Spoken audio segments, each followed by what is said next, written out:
గురువుగారు, వృశ్చికం రాశి వారికి ఈ సంవత్సరం ఎలా ఉండబోతుందండి మరి? ఈ పరాభవనామ సంవత్సరం వృశ్చిక రాశి వారికి 11/6/25 అంటే హ్మ్. 11 లాభము, 6 నష్టము, 2 రాజ్యపూజ్యము, 5 అవమానం. హ్మ్. ఇది కందాయ ఫలితములు. ఓకే. ఇక ఈ రాశి వాళ్ళకు ఈ పరాభవనామ సంవత్సరము ప్రధాన గ్రహ సంచారం ఎలా ఉందని చూసుకుంటే పంచమంలో శనేశ్వరుడు, అదేవిధంగా 4వ ఇంట్లో రాహువు, అష్టమంలో గురువు, హ్మ్. 10వ ఇంట్లో కేతు. చూసుకుంటే గ్రహస్థితి అనుకూలంగా లేదని చెప్పాలి. ఎందుకంటే పంచమ రాహువు మంచిది కాదు. పంచమ రాహువు ఉన్న వాడి పంచన కూడా ఉండకూడదు అని పాతకాలం సామెత ఒకటి ఉంది. ఓకే. పంచమ స్థానంలో ఎందుకు అన్నారంటే అది అదృష్టము. హ్మ్. అదృష్టంలో శనేశ్వరుడు కూర్చున్నాడు. ఓకే. అదేవిధంగా సంతానము, హ్మ్. అదేవిధంగా కులదేవత, అదేవిధంగా పూర్వజన్మ సుకృతము. అంటే పూర్వజన్మలో పుణ్యం చేసుకున్న లేదో చూడాలంటే ఐదో స్థానం చూస్తారు. హ్మ్. సంతానం ఉందో లేదో చూస్తే ఐదో స్థానం చూస్తారు. హ్మ్. అదృష్టం ఉందో లేదో చూస్తే ఐదో స్థానం చూస్తారు. ఓకే. అసలు కులదేవత వాళ్ళ ఇంటి దేవుడు వాళ్ళని కాపాడుతాం లేదంటే ఐదో స్థానం చూస్తారు. ఇవి చాలా ఇంపార్టెంట్. హ్మ్. శనేశ్వరుడు అంటే ఎక్కడ ఉంటే అక్కడ బాధ ఉంటుంది నేను అనేక వీడియోలు చెప్పాను. హ్మ్. ఈ విషయాలన్నింటిలో వీళ్ళు బాధపడాల్సి వస్తుంది. ఓకే. సంతాన విషయంలో ఇప్పుడు కొత్తగా పెళ్లి చేసుకున్న వాళ్ళకు శని భగవానుడు వృశ్చిక రాశి వాళ్ళకి 5వ నుంచి 6వ ఇంటి వీళ్ళ వరకు ప్రయత్నాలను ఉంటారు. హ్మ్. వాళ్ళకి సక్సెస్ కాదు. అదేవిధంగా కులదేవత అనుగ్రహము పెద్దగా అందదు, హ్మ్. చేయలేరు పూజ కూడా. హ్మ్. అదేవిధంగా పూర్వజంలో వీళ్ళు చేసింది ఏదైనా పుణ్యం ఉంటే అది ఈ శనేశ్వరుడు ఇక్కడి నుంచి దాటే వరకు అది విత్డ్రా కాదు. ఓకే. అంటే ఈ సమయంలో వీళ్ళు దాన్ని పొందలేరని అర్థము. అంటే ఇవన్నీ అదృష్టమే కదా లెక్క. అవునండి. ఈ అదృష్టాలన్నీ వీళ్ళు పొందలేరని అర్థం అనమాట.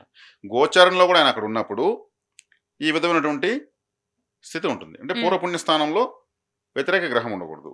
వృశ్చిక రాశికి బద్ధ శత్రువు శనేశ్వరుడు. హ్మ్. ఆయన వెళ్ళి అక్కడ కూర్చున్నాడు. కాబట్టి ఇదొకటి.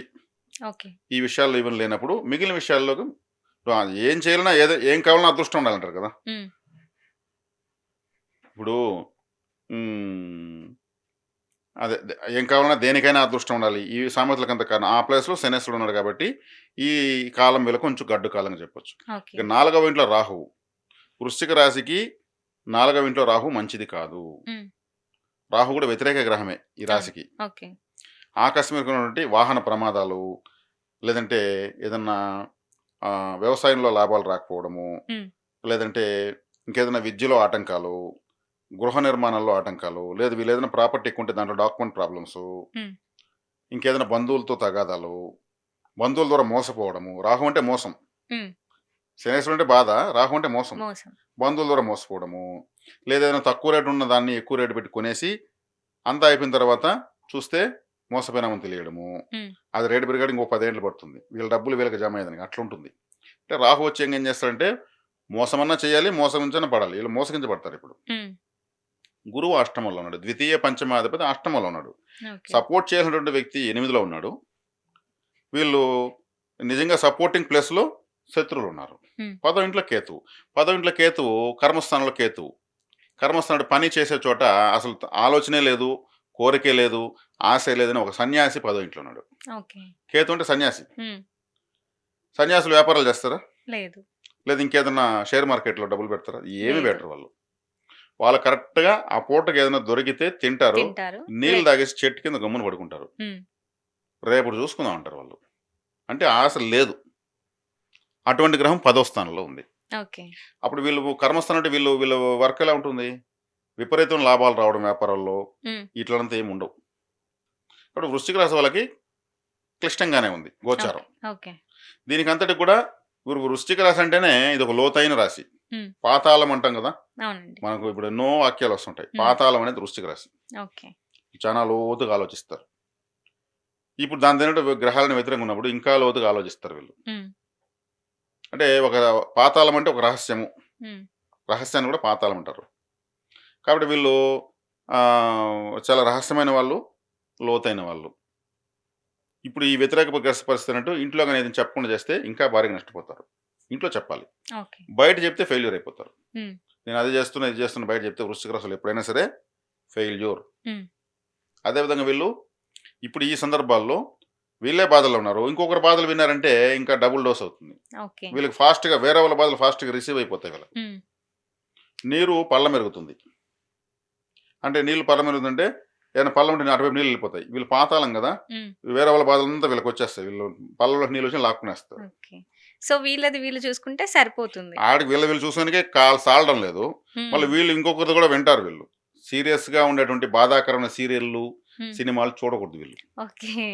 ఇంకెవరో వచ్చి వీళ్ళు చెప్పాల్సిన పనిలా. సీరియల్‌లు, సినిమాలు చూసినా గాని వీళ్ళు వీళ్ళకి అది బాధ సీరియలు, ఎక్కువైపోతుందంటారా? సీరియల్‌లు, సినిమాలు అవి యాక్టింగ్ చేస్తున్నారు హ్మ్. అని వీళ్ళు చూడరు. రియల్‌గానే వాళ్ళు రియల్ బాధలు ఓకే. పడుతున్నారు. అయ్యో! ఎంత కష్టము. వీళ్ళకే రావాలన్న కష్టం, ఆ కష్టం వీళ్ళకే వచ్చినట్టు వీళ్ళు ఫీల్ అయ్యి ఏడుస్తారు. హ్మ్. అది వీళ్ళ దగ్గర వచ్చిన మైనస్.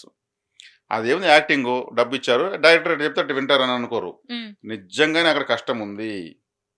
ఈ సీరియల్‌లో పలానా హీరో యాక్సిడెంట్ అయ్యింది అని వీళ్ళు ఆ హీరో కన్నా ఎక్కువ ఏడుస్తారు. అటువంటి తత్వం ఉంటుంది. వేరే వాళ్ళ బాధలు రిసీవ్ చేసుకొని ఇస్తారనమాట తెలియకుండా. ఇది ఇది వీళ్ళు కంట్రోల్ చేసుకోవాలి. ఇప్పుడు వ్యతిరేక గ్రహస్థితి ఉన్నప్పుడు మనం ఎప్పుడు బాధను ఆలోచనల రూపంలో మైండ్‌కి ఎక్కువ లోడ్ చేయకూడదు. హ్మ్. ఎవరైనా సరే. ఎందుకో మనసు బాధగా ఉందంటే దేనికి ఉండాలి, అదే మనమేమైనా బాకీనా? దేవుడికి మొక్కుబడా బాధపడుతూ బతుకుతాను నేననేసి. లేదు హ్మ్. కదా! కాబట్టి ఆ బాధలు వీళ్ళు ఎక్కువ రిసీవ్ చేసుకొనేస్తారు కాబట్టి రిలాక్సేషన్ లేకుండా పోతుంది వీళ్ళకు. ఓకే. రిలాక్సేషన్ ఎందుకు లేకుండా కొంతమంది బాధలుంటే కూడా అలా పార్కుకో, హ్మ్. ఓ టెంపుల్‌కో, ఓ సినిమాకో, లేదా బంధువుల ఇంటికో, లేదా ఫ్రెండ్స్‌ని పిలిచి బోరుగా ఉందిరా రా ఎక్కడైనా కూర్చొని మాట్లాడుకుందామని చేస్తారు. హ్మ్. డైవర్ట్ అవుతారు. హ్మ్. వీళ్ళు డైవర్ట్ అవ్వలేరు. వీళ్ళు దాంట్లో జీవిచ్చేస్తారు. ఓకే. దాన్ని ఇంకా ఎక్కువగా టన్నులు లాక్కునేస్తారు. ఇప్పుడు గ్రహస్థితి వ్యతిరేకం ఉంది కాబట్టి హ్మ్. ఎక్కువగా దైవారాధన ఇంపార్టెంట్. పదో ఇంట్లో మనం చేసే వృత్తిలో మరి హ్మ్. ఎవరైనా ప్రతి ఒక్కరు ఏదో ఒకటి చేస్తారు కదా! అవునండి. అటువంటి ప్లేస్‌లో కేతు ఉన్నాడు. కేతు ఏమి ఇవ్వడు. హ్మ్. నీళ్ళు తాగేసిన పడుకోండి అంటున్నాను సన్యాసి అన్నాను కదా! హ్మ్. మనం సంసార ధర్మంలో సమాజంలో ఉన్నాం. ప్రతి ఒక్కరికి డబ్బులు కావాలి. అవునండి. కాబట్టి అట్లాంటి ప్లేస్‌లో కేతు ఉన్నప్పుడు ఏమవుతుంది? వైరాగ్యం వస్తుంది. హ్మ్. విరక్తి వచ్చేస్తుంది జీవితం పైన. హ్మ్. కానీ విరక్తి వచ్చినంత మాత్రాన ఇంట్లో ఖర్చులకి ఇవ్వకపోతే కుదురుతుందా? లేదు. కాబట్టి కేతువుని కంట్రోల్ చేయాలంటే సుబ్రహ్మణ్య స్వామి ఆరాధన. ఓకే. సుబ్రహ్మణ్య విఘ్నేశ్వర ఆరాధన. కేతువు తలలేదు కదా! హ్మ్. వినాయకుడు కూడా తల లేకుండా పోయింది. అవునవును. తిరిగి ఆ విఘ్నాన్ని పొందాడు కదా ఆయన. అవునండి. అందుకే కేతువుకి అధిష్టాన దేవత. ఓకే. కేతు గ్రహాన్ని ఒక కోడి రూపంలో తన జెండా పైన పెట్టుకుని తన అదుపులో పెట్టుకున్నాడు సుబ్రహ్మణ్య స్వామి. వాళ్ళిద్దరూ కలిసి అన్నదమ్ములుగా ఉంటారు కదా! ఆ ఫోటో చాలా ఇంపార్టెంటు. హ్మ్. ఎక్కువగా సుబ్రహ్మణ్య క్షేత్రాలు దర్శించడం ఇంపార్టెంటు. మానవ రూప సుబ్రహ్మణ్య స్వామి. విశేషంగా దర్శించాలి. హ్మ్. వృశ్చిక రాశి కుజుడిది. ఓకే. కుజుడికి అధిష్టాన దేవత సుబ్రహ్మణ్య స్వామి. హ్మ్. కాబట్టి ఈ రాశికి ఎదురుగానే వృషభ రాశి ఉంది. వృషభ రాశిలో మృగశిర నక్షత్రం ఉంది. మృగశిర అంటే ఏమి? మృగశిర మృగశిర. జంతువు యొక్క తల. జంతువు యొక్క ఓకే. జంతువు యొక్క తల ఎవరికి ఉంది? వినాయకుడికి కదా ఉంది. వినాయకుడికి. కాబట్టి సుబ్రహ్మణ్య స్వామి, వినాయకుడిని ఆరాధించడం వల్ల వృశ్చిక రాశి వాళ్ళకు విశేషమైనటువంటి ఈ వ్యతిరేక రాశి అంతా సెకండ్ల మీద వెళ్ళిపోతుంది. హ్మ్. వృశ్చిక రాశి వాళ్ళు తమను తాము అర్పించుకుని వేరే వాళ్ళ కోసం ఏమైనా సరే దేహత్యాగము, ప్రాణత్యాగం కూడా చేస్తారు. ఓకే. అందుకే ఆర్మీ వాళ్ళు, పోలీసులు అంతా ఈ రాశుల్లో ఎక్కువ పుడతారు. హ్మ్. ప్రాణాలకు తెగిస్తారు పోలీసులు. అవునండి. దేశం కోసం ప్రాణాలు తెగిస్తారు. మొత్తం ప్రపంచం ఇంటిని, ఊరిని అన్నీ వదిలేసిపోయి ఎముకల కొరికే చెల్లో. హ్మ్. ఆ స్థితి, ఆ క్వాలిటీ, ఆ గుడ్ క్వాలిటీ వచ్చేది ఒక వృశ్చిక రాశి వాళ్ళకి. ఇంకెవరికి రాదు. ప్రాణం కూడా లెక్క చేయరు. హ్మ్. కాబట్టి ఇప్పుడు వీళ్ళు సుబ్రహ్మణ్య విఘ్నేశ్వర ఆరాధన చేయడం వల్ల విశేషంగా ఇప్పుడు నేను చెప్పిన గ్రహస్థితి పక్కకెళ్ళిపోతుంది. ఓకే. ఇప్పుడు మీనరాశిలో శనేశ్వరుడు ఉన్నాడు. హ్మ్. మీనరాశి యొక్క ప్రభావం ఎక్కడుంది? తిరుచెందూరులో ఉంది తమిళనాడులో. హ్మ్. తిరుచెందూరు అంటే సుబ్రహ్మణ్య స్వామి క్షేత్రం. అది సముద్రం పక్కన ఉంది. మీనరాశి అంటే సముద్రమే. ఆ! వృశ్చిక రాశికి అధిష్టాన దేవత సుబ్రహ్మణ్య స్వామి. హ్మ్. అక్కడికి వెళ్తే ఈ పంచమ శని కూడా పనిచేయదు. ఓకే. కాబట్టి వృశ్చిక రాశి వాళ్ళకు ఇప్పుడు ఇవన్నీ చెప్పినా భయపడాల్సిన అవసరం ఏం లేదు. నేరు తిరుచెందూరు వెళ్తే చాలు. హ్మ్. చక్కగా సముద్రంలో స్నానం చేసేసి, తలనీలాలు సమర్పించేసి, సముద్రం కాడికెళ్ళి, హ్మ్. ఒక ఎడమ కాలు కింద ఒక 3 పిడికిలు మట్టి తీసుకొని సముద్రంలో వేసేయాలి. మన హ్మ్. యొక్క నెగెటివ్ అంతా ఎడమ కాలు కింద ఉంటుంది. అవునండి. సముద్రంలో స్నానం చేసేసి, సుబ్రహ్మణ్య స్వామి స్వయంగా బావిలోడి స్నానం చేశాడు. హ్మ్. ఒక రాక్షసుని సంహరించి. హ్మ్. ఆ బావిలో పోయి మనం కూడా నీళ్లు పోస్తారు మన ఎత్తున. అది ఓకే. పోయించుకొని, దర్శనం చేసుకొని, ఒక రాత్రి నిద్ర చేస్తే, ఇప్పుడున్న నెగెటివ్ అంతా క్షేత్రం లాగేస్తుంది. హ్మ్. చక్కగా రాహువు, కేతువు, కుజుడు, గురువు, బుధుడు 5 గ్రహాలు యాక్టివేట్ అయిపోతాయి. హ్మ్. ఇంకేం కావాలా? అవును. అంటే ఇది టైమ్ పాస్ కోసం విన్నట్టు అవుతుంది. ఈ పరాభవనామ సంవత్సరం యొక్క హ్మ్. గోచారం యొక్క వివరం. ఓకే. కాబట్టి చక్కగా వృశ్చిక రాశి వాళ్ళు తిరుచెందూరు పట్టుకోవాలి గట్టిగా. హ్మ్. ఇంకేమి ఈడ ఎన్నన్నా చెప్పని, ఎన్ని కష్టాలు చెప్పినా అవన్నీ కూడా సముద్రంలో కొట్టుకోబోతాయి. స్వయంగా మనం ఫిజికల్‌గా వెళ్తున్నాం. హ్మ్. లైవ్‌లో ఈ పరిహారం చేస్తాం. పొయ్యొచ్చేదే ఖర్చు తప్పితే ఇంకెవరికీ ఏమి ఇచ్చేదేం లేదు. హ్మ్. మన వల్ల అయితే ఏదైనా ఉండేలా వేయొచ్చు. హ్మ్. కాబట్టి కేతువుకి అధిష్టాన దేవత సుబ్రహ్మణ్య స్వామి దగ్గరికి సముద్రం తీరంలో ఉన్న చోటకి వెళ్ళి రావడం చాలా చాలా చాలా ఇంపార్టెంట్. వృశ్చిక రాశి వాళ్ళు అక్కడ వెళ్ళి రావడం మంచిది. మళ్ళీ కూడా అయిన తర్వాత కూడా సక్సెస్ అయితే మళ్ళీ వెళ్ళండి, మళ్ళీ వెళ్ళండి, మళ్ళీ సక్సెస్ అవుతూనే ఉంటారు. హ్మ్. వృశ్చిక రాశి జలరాశి, మీనరాశి జలరాశి, కర్కాటక రాశి జలరాశి అన్నీ 3 కోణాల్లో ఉంటాయి. హ్మ్. కాబట్టి వీళ్ళు సముద్రం కాడికి వెళ్ళి రావడం వల్ల వీళ్ళు యాక్టివేట్ అవుతారు. ఓకే. సముద్రం ఎప్పుడు యాక్టివ్‌లోనే ఉంటుంది. అది డల్‌గా ఎప్పుడు ఉండదు. అవునండి. కాబట్టి వీళ్ళు యాక్టివ్ అవుతూనే ఉంటారు. కాబట్టి వృశ్చిక రాశి వాళ్ళు అవి ఇవి పక్కన పెడేసి హ్మ్. తిరుచెందూరు సుబ్రహ్మణ్య ఆరాధన చేసుకోవడం ఉత్తమం, ఉత్తమం, ఉత్తమం. ఎప్పుడు వెళ్ళాలి అని అనుకుంటా ఉంటారు. హ్మ్. ఇప్పుడు వృశ్చిక రాశిలో విశాఖ నక్షత్రం, అనురాధ, జ్యేష్ఠ 3 నక్షత్రాలు ఉంటాయి. హ్మ్. చక్కగా విశాఖ నక్షత్రం వాళ్ళు అనురాధ నక్షత్రం రోజు అక్కడికి మనం వెళ్ళి పరిహారం చేసుకోవచ్చు. హ్మ్. ఎందుకంటే సంపత్తార. ఓకే. కర్మ వేసి సంపద వస్తుంది. హ్మ్. అనురాధ వాళ్ళు జ్యేష్ఠ నక్షత్రం రోజు అక్కడ పరిహారం చేసుకోవాలి. హ్మ్. జ్యేష్ఠ వాళ్ళు మూలా నక్షత్రం రోజు అక్కడ పోవాలి. సంపత్తార రోజు అక్కడికి వెళ్తే సమస్యలు పోయి సంపదలు వస్తాయని అర్థం. ఓకే. ఇది చేసుకుంటే చాలు. హ్మ్. కాబట్టి వృశ్చిక రాశి వాళ్ళు ఈ అష్టమ గురువు కూడా తొందరలో 9లోకి వస్తున్నాడు జూన్ నుంచి. హ్మ్. 9లోకి వచ్చినప్పుడు రాశిని చూస్తాడు. రాశిని చూసినప్పుడు ఏమవుతుంది? Finance generate fine. అవుతుంది. హ్మ్.